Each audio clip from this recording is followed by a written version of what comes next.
Di tengah hiruk-pikuk kota Purbalingga, berdiri tegak patung Jenderal Sudirman, simbol semangat perjuangan yang tak lekang oleh waktu. Selamat datang di kota Purbalingga, kota kecil yang penuh pesona. Terletak di bawah kaki Gunung Slamet, Purbalingga kerap dikenal dengan kota perwira, sekaligus kota wisata yang menyimpan sejuta cerita. Tapi, tahu nggak sih kalau di Purbalingga punya pabrik permen yang udah berdiri selama puluhan tahun? Bahkan sebelum Indonesia merdeka. Kali ini, kita akan mengajak kalian untuk berkeliling di pabrik permen yang umur pabriknya lebih tua daripada umur negara kita, Indonesia.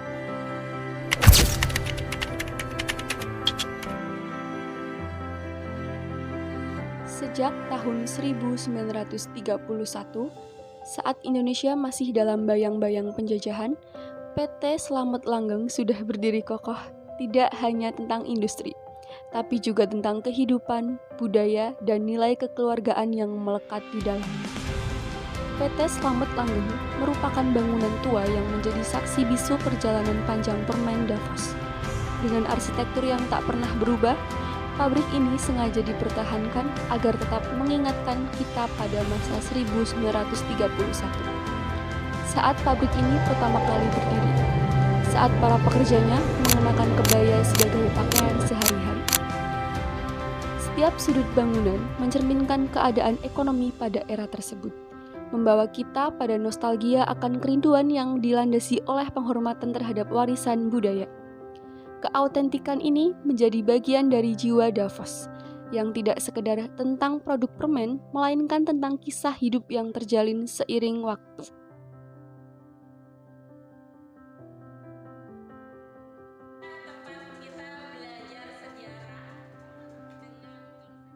Bagaimana sejarah didirikannya Davos dan mengapa memilih nama Davos serta kota Purbalingga sebagai tempat berdirinya pabrik Davos ini? Ya.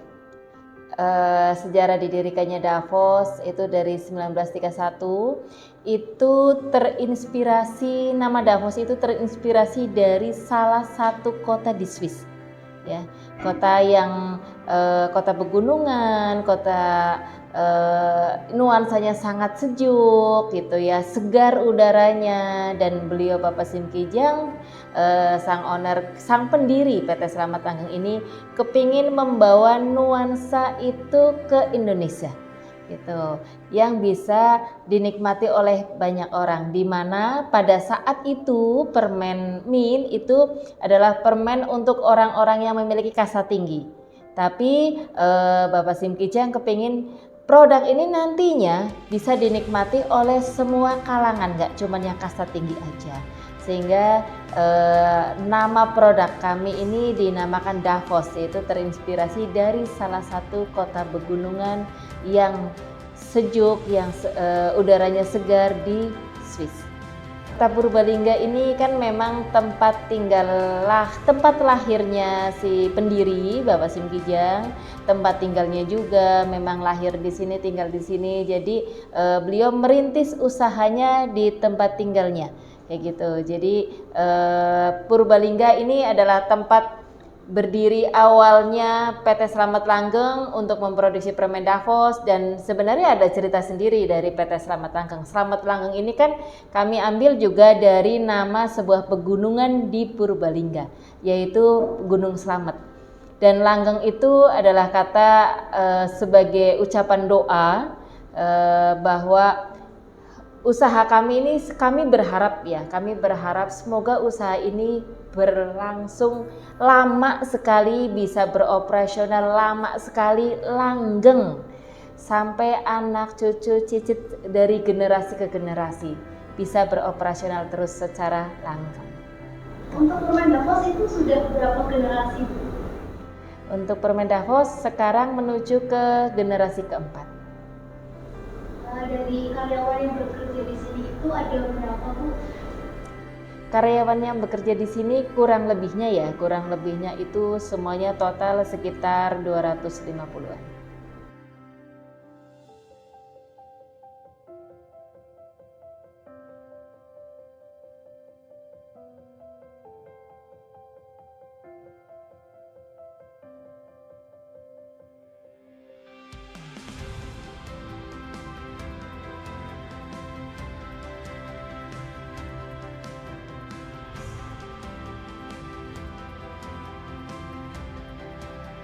Nama saya Wiwi Haryanto.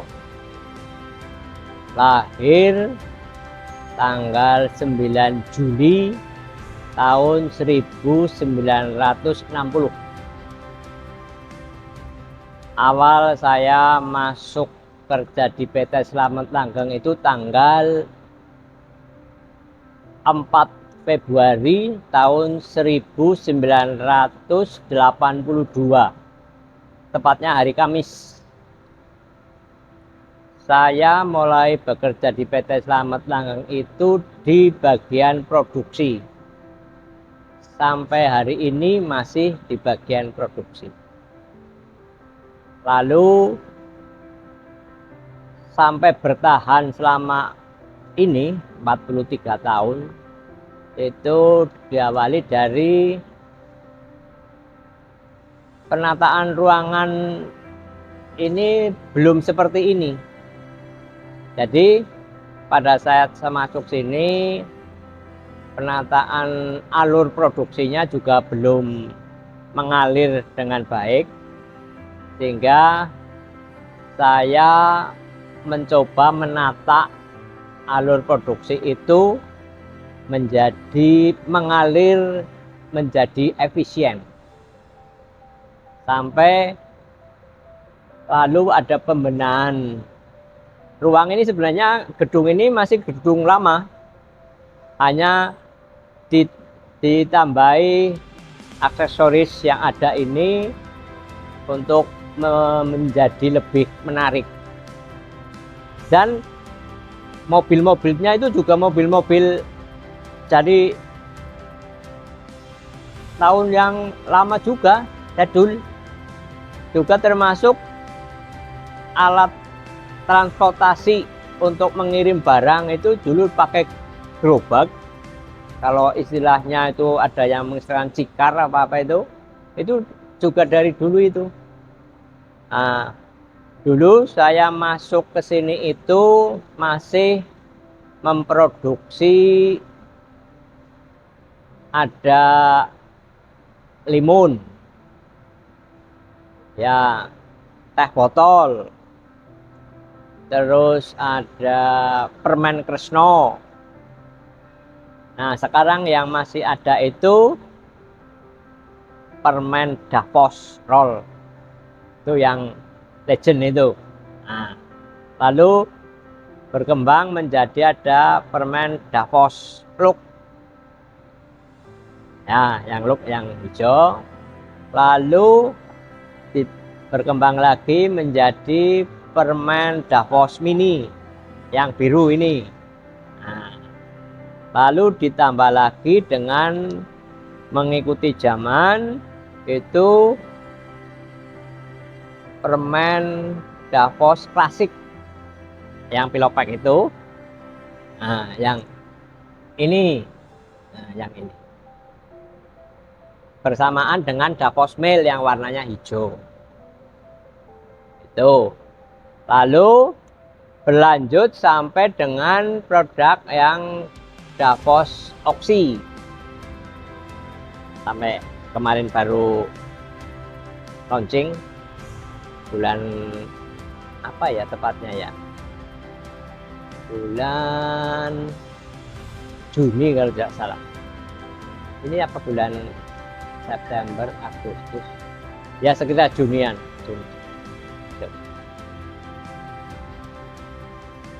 Lalu ini dibuat model seperti ini menjadi tempat untuk factory visit, menjadi untuk edukasi kepada warga sekitar dan secara umum ya seluruh masyarakat Indonesia yang berkenan hadir, karena banyak yang dari luar kota Purbalingga yang hadir.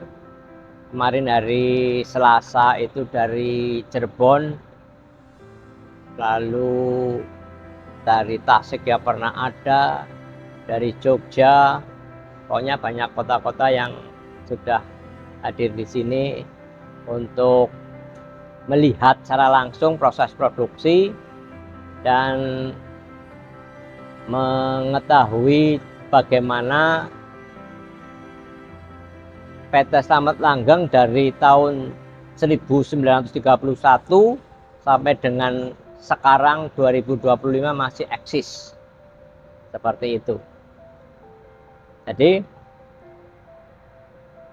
kiranya itu yang menarik bagi saya, kenapa saya sampai bertahan 43 tahun itu karena di sini itu dari pimpinan sampai dengan karyawan tingkat operator itu rasa kekeluargaannya itu sangat baik.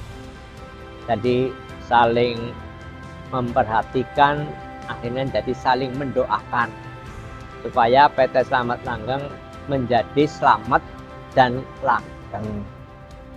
Itu seperti itu.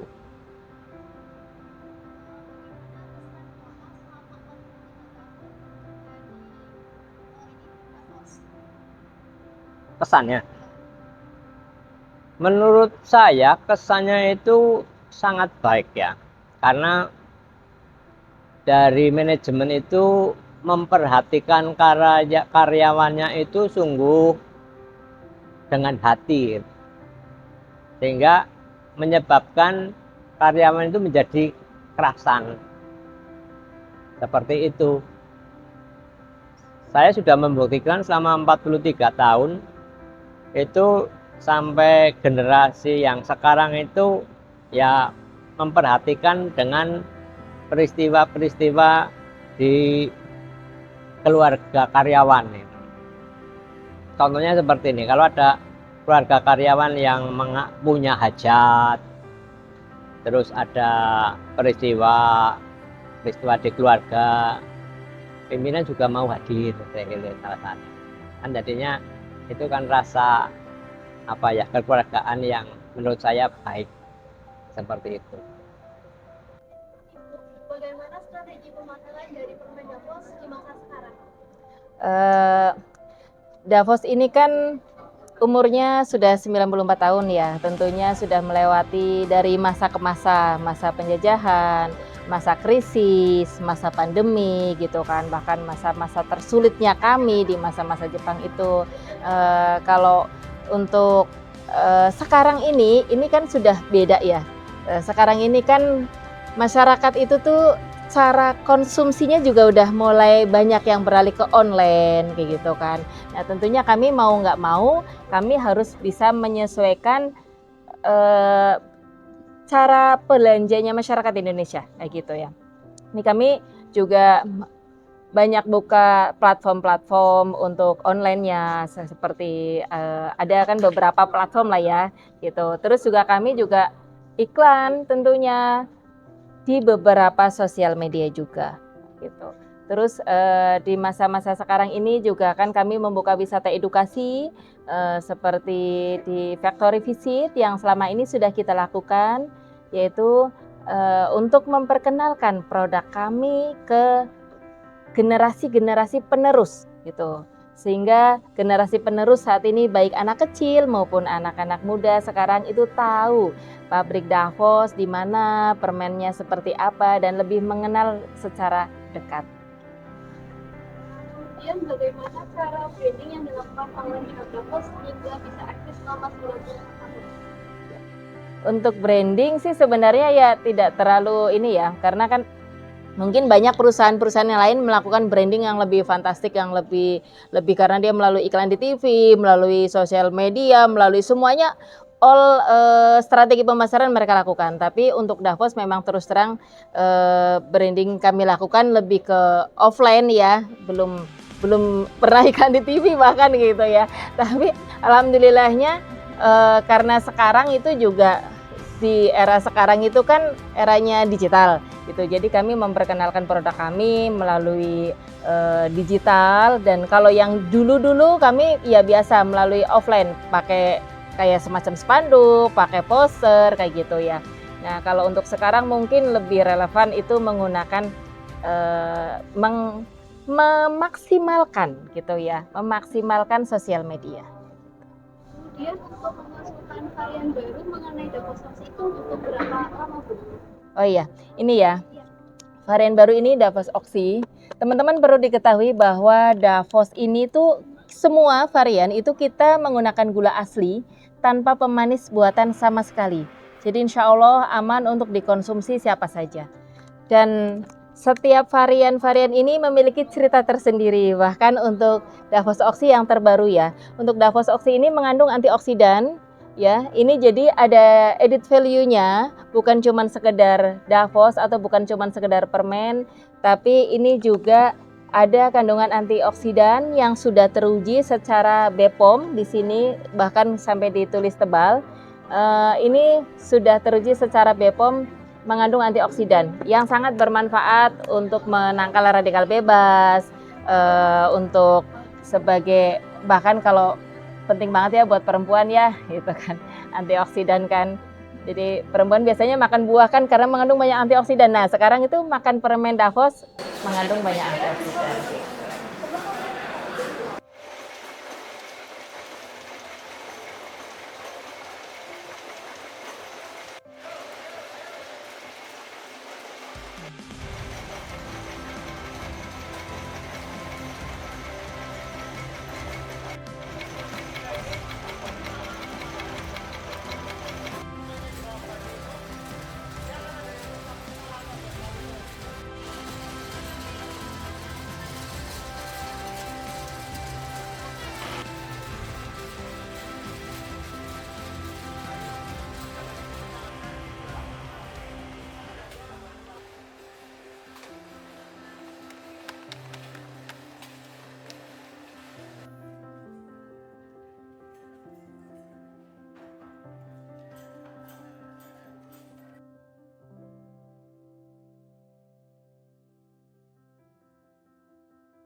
Perkenalan, saya namanya Sumarno, asli Purbalingga, bertempat tinggal di Pepecan, Kandang Gampang, Purbalingga.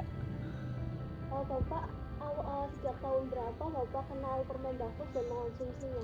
Kalau semenjak tahun 70-an sudah pernah. Soalnya kan waktu SD pun sini udah ada permen Davos. Maksudnya masih tahun 70 lah, 70. Waktu masih sekolah di SD saya sudah mengenal. Itu sampai sekarang malah deket pabrik. Dulu. Kemudian apa yang menjadi alasan Bapak memilih mengonsumsi permen Davos dibanding permen yang lain? Ya kalau permen yang lain sih masih enak, tapi Davos kan ada istilahnya semriwing apa ya. Lah cuma terus menghadapi rasa bau mulut juga bisa dia. Itu permen Davos.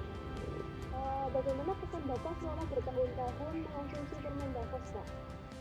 Ya biasa aja lah, banyak kan apa rasanya juga istilahnya dari dulu rasanya begitu terus, jadi dimakan kapan saja ya udah gitu.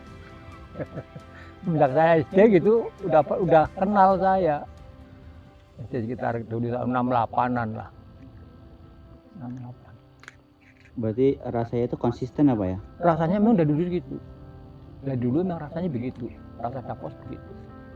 Manis-manisnya juga begitu, enggak begitu itu. Harapan Bapak sebagai konsumen Davos untuk permen Davos kedepannya seperti apa, Pak? Ya semoga aja masih berlangsung ya, masih ada peminatnya yang makan banyak gitulah. Moga-moga aja, jadi karyawannya juga ada sini masalahnya. Kalau sampai permen Davos bangkrut istilahnya, karyawannya bekerja apa? Kasihan juga kan sama lingkungan juga. Jadi permen Davos ternyata masalah-masalah soal peran pekerjaan di masyarakat. Iya, di sini masyarakat ini juga, dari masyarakat sini juga banyak, yang dari dulu udah pada pensiunan juga banyak. Jadi, PT Slamet Langgeng dan permen Davos bukan sekedar produk, melainkan saksi hidup perjalanan waktu dan budaya. Dari pekerja era kebaya tahun 1931 hingga teknologi oven modern. Kisah ini terus menginspirasi. Melangkah ke depan, Davos tetap membawa semangat masa lalu sebagai pijakan untuk terus tumbuh dan berinovasi. Sebuah kisah manis yang bukan sekedar soal rasa, tapi nilai-nilai yang mengikat hati dan generasi, menjadikan setiap kesegaran Min adalah kenangan dan harapan.